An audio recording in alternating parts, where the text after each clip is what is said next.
이 가을 어떻게 잘 보내고 계시나요? 단풍 많이 보고 계시나요? 네. 잘 아시다시피 담임 목사님께서 또 금요 성령 집회 때 또 한 목사님께서 저희 부교육자들이 함께 단합하고 또 함께 가을 사역을 화이팅하고자 설악산 등반을 간 것을 말씀해 주셨습니다. 익히 잘 아실 것입니다. 그래서 사진은 띄우진 않겠습니다. 이렇게 설악산을 간다고 했을 때 나름 기대가 됐습니다. 나름 기대가 됐고 또 나름 힘들지 않을까 많은 걱정을 했습니다. 그렇지만 제 나름대로 제 체력이 꽤 좋습니다. 보시기에는 이렇게 좀 이렇게 보여도 체력이 그래도 나쁘지 않습니다. 그 좋은 체력, 그 자신감이 있었기 때문에 기대가 됐고 또 이제 등반이 시작되었을 때 처음에는 이제 뒤에서 이제 천천히 올라갔지만 이제 몸이 풀리고 나니까 계속 앞으로 가고 싶은 거예요. 이 마음이. 그래서 앞으로 조금씩 가게 돼서 선두그룹에서 이제 가게 되었습니다. 그래서 막 가다가 정말로 뒤에 있는 분들이 좀 쉬자고 해야 그때서야 좀 쉬었습니다. 그렇게 열심히 올라갔는데 그 한계령 쪽으로 대청봉까지 올라가는 그 코스가 있는데요. 끝청봉에 도착하고 그리고 중청봉 대피소 그리고 대청봉에 이렇게 도착을 하게 됩니다. 약 한 4시간 반가량을 그렇게 계속적으로 올라가다가 이제 끝청봉 다 와서 끝청봉에서 한 100-200m를 남겨두고 거기서부터가 굉장히 길이 험하더라고요. 그 딱 입구처럼 딱 그 바위와 그 입구에 도착을 했을 때 여기가 길이 맞나 할 정도로 굉장히 길이 험했습니다. 그렇지만 힘들지만 제 이 체력을 믿고 이 몸을 믿고 한 번도 쉬지 않고 한번 올라가 보리라 라고 생각을 했습니다.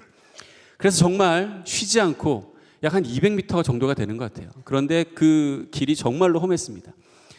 정말로 힘들지만 참아야지 하면서 끝까지 올라갔고 또 앞에 또 가시는 분들이 있으면은 기침을 하면서 비켜달라고 하면서 막 치고 올라갔습니다. 그래서 딱 끝청봉에 도착했습니다. 정말로 조금 빨리 도착한 것 같아요. 왜냐하면 선두 그룹에 있었는데도 불구하고 제가 5분에서 10분가량을 먼저 도착해서 저 혼자 경치 구경하고 사진 찍고 그러고 있었으니까요.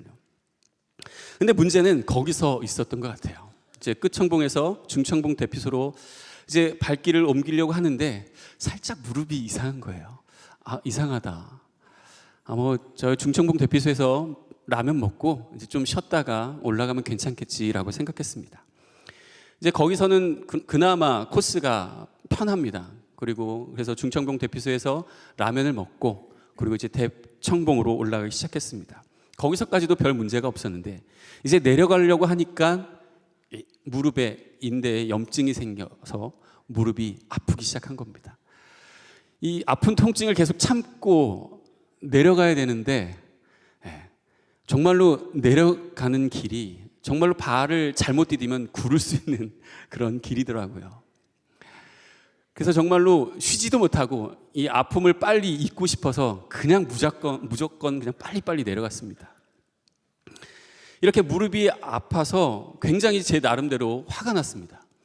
왜냐하면 제 체력에 대해서도 자신감이 있었고 또 꼭 등산은 아니었지만 등산을 위해서도 아니었지만 꾸준히 운동하고 많이 관리를 했습니다. 그리고 또 군생활도 인제 가면 언제 오나 원통에서 못 살겠는데 보다도 더 들어가서 정말로 험한 곳에서 그 민통선 안에서 부대 특성상 GOP까지는 못 가고 그곳에서 있었기 때문에 산 타는 것에 대해서 정말로 두려움이 없었습니다. 그런데 무릎이 아프니까 정말로 화가 나더라고요. 아니 왜 도대체 아픈 거야? 보통 이제 등산을 하고 나면은 쓰지 않은 근육을 쓰게 돼서 근육통이 오게 되지만 저는 근육통은 정말로 없었는데 무릎에 염증 때문에 조금 아팠습니다. 그런데 이렇게 화나는 일이 있었지만 그 화나는 그 마음을 덮는 질문이 하나 있었습니다. 이제 설악산을 갔다 왔다라는 소문이 퍼지자 이제 성도님들이 잘 다녀오셨냐고 막 물으셨습니다. 그런데 한 분의 질문이 정말로 제 많은 생각을 덮었는데요. 그 질문이 뭐였냐면 설악산 단풍 예쁘지요? 라고 질문하신 거였습니다.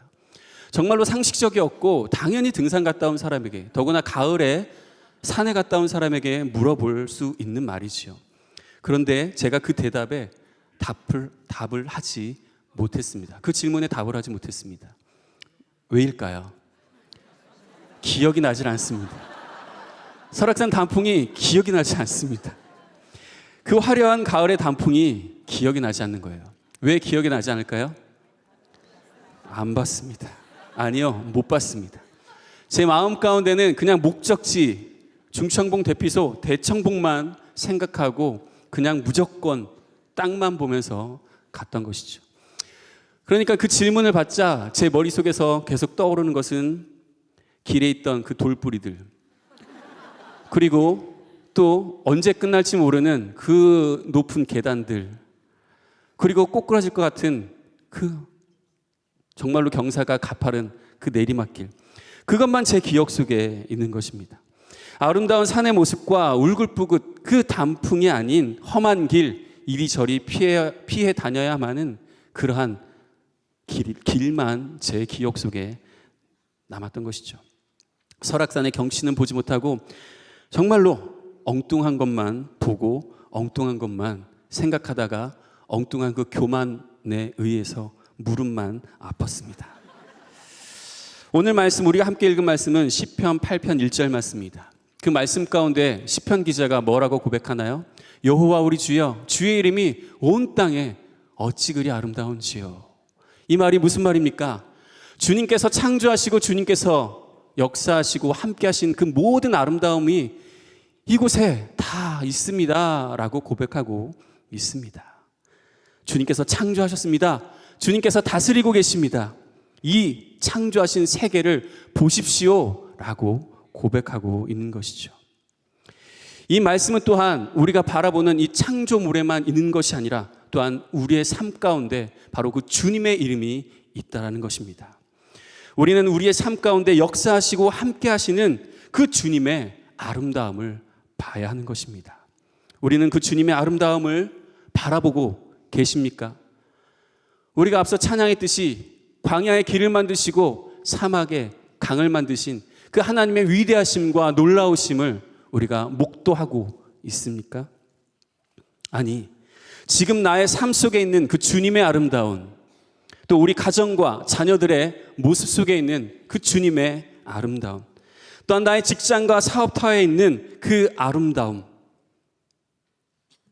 혹시 이 어리석은 등산객과 같이 곳곳에 배어있는 조금만 유심히, 아니 잠시 멈춰 바라만 봐도 느낄 수 있는 그 주님의 아름다움과 그 위대하심은, 그 감사함을 깨닫지 못하고 그저 험한 길, 피해 다녀야 하는 돌뿌리, 언제 끝날지 모르는 높디 높은 계단, 잘못 디디면 꼬꾸라질 것 같은 그 내리막길만 바라보며 아슬아슬하게 불안한 마음으로 혹시 살아가고 계시진 않습니까?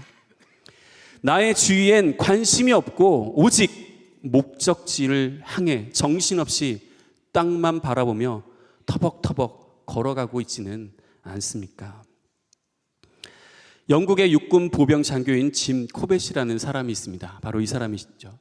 영화로도 되어 있고 또한 책으로도 잘 나와 있어서 익히 아는 분이실 것입니다. 이분은 19세기에서 20세기까지 가장 위대한 사냥꾼으로 불립니다. 짐 코벳은 인도에서 수백 명의 군대가 달려들어도 잡을 수 없었던 그 식인 호랑이를 잡은 바로 그 사람입니다. 그러면서 수많은 여행을 하면서 정글을 다녔죠. 그는 그의 여행을 통해서 아주 놀라운 깨달음을 얻게 되고 명언을 남기게 됩니다. 그 말은 바로 이 말입니다. 자신이 걸어가는 길에 있는 것들에 관심이 없는 사람은 목적지에 도달해서도 행복하지 못하다. 제가 그랬습니다. 그렇습니다. 우리에게 주신 그 순간순간에 감사하지 못하고 만족하지 못하고 목적지에만 관심이 있다면 목적지에 도착해서 생각나는 건 그 과정의 힘듦, 아픔, 허탈만 남게 되는 것이죠.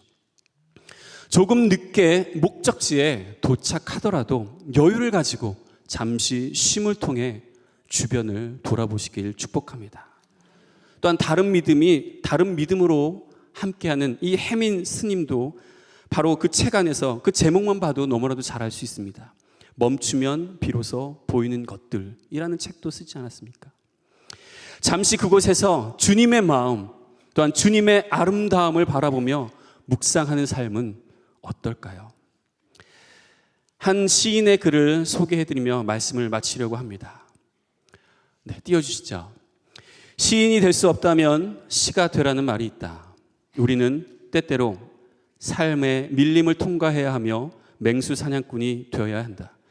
그러나 삶의 향기는 언제 목적지에 도착하는가의 여부와 관계없이 우리가 걸어가는 길 중간중간에 피어있는 꽃들 같은 얼굴들과 매 순간의 경험에서 우러나온다. 앞만 보고 나아가는 것이 아니라 담벼락에 핀 꽃을 보는 마음의 여유와 관심, 그곳에서 기쁨을 발견하는 쉬어감이 그 여정을 풍요롭게 만든다. 성경도 아닌데 아멘이 절로 나오죠. 네.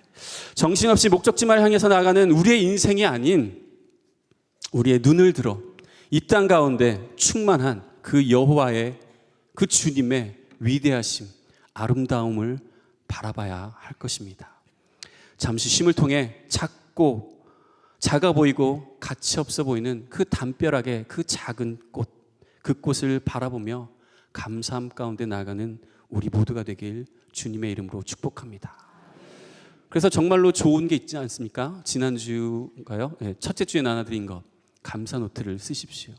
잠시 모든 걸 내려놓고 감사 노트에 감사한 것을 써보십시오.